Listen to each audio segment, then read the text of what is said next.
This is Paul Kelly for ESBR Boxing. Delighted to be joined by the victorious Cathal Jennings, moving to 3-0 here. I was going to say in Belfast, but I suppose it's not really. It's up in Newton Abbey. But yeah, I know you don't want to. You may not 100% happy with your performance, but at the end of the day, a win and a learning fight. Yeah, bro. As you can see, I ended up in a bit of a dog fight there. Need a wee bit of makeup. A few bit cuts and bruises there, maybe. But look, I felt good in there. I had a good 6-rounder there against a good experienced fella. I know it can always count on my grit to get me through them things.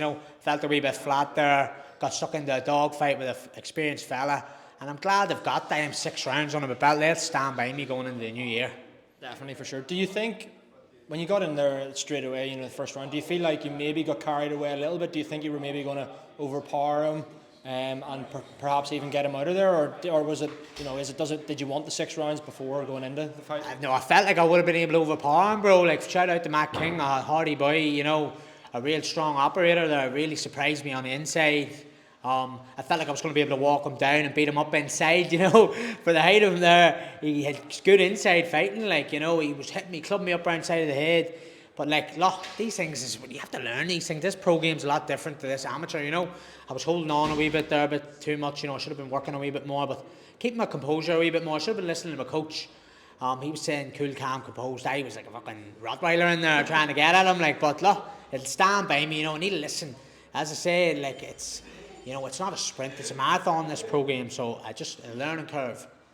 Is it not a lot better? There was obviously learning curve and you do learn a lot, but is it looking back on it, you might be more critical of yourself, but if you're looking at it now, say in a year's time, and you say, oh here, do you know what, my 3rd fight, I'm really glad I had that type of fight in my 3rd fight, rather than experiencing something like that, 10 fights in against someone who's maybe a better fighter, it's key, isn't it? Yeah, you're 100% right. You learn I'm learning on the job here too. I've only turned pro at the start of the year. That fella had near 20, maybe 20 pro fights there, and he drew against a 12-1 there not too long ago, so a good operator there. So yeah, learning on the job and stuff like that will stand by me. As you said, if I stepped up the levels too, that was a good step up there for my 3rd fight in against a fella who's doing 6 and 8 rounders every couple of weeks. So for me to do that in my 3rd fight, I've only had 2 4-rounders. I'm glad I got it out of the way, but it'll stand by me. You're right, it'll definitely stand by me. How do you sum up your 2025 as a whole? Obviously turned pro at the beginning of the year, 3 fights. You happy enough? Yeah, no, a dream come true to be able to, last year I was fucking not wise, you know what I mean? I was in the pub there 4 days a week.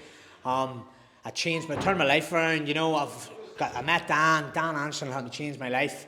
Came into the pub, I was a waster before that in ways, don't get me wrong, I wasn't a complete waster, but I had no aspirations of turning pro. And now I'm a professional, I'm getting to fight on TV, people's TVs and stuff, live streams, and look, I'm just getting started, My first 6 round, I'm ready to get out there, and 2026 is going to be even bigger.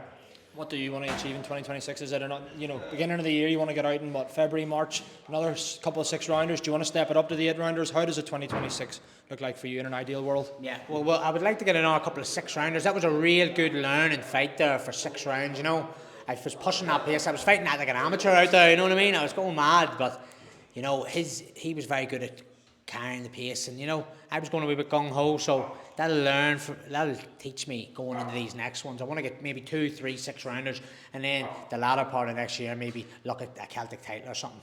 And would that be, a dream come true this time next year? Looking at something along the lines of a domestic Irish kind of Celtic title? Yeah, that's exactly what I would love to go the traditional route. I'd love to get a Celtic title, maybe down at 140.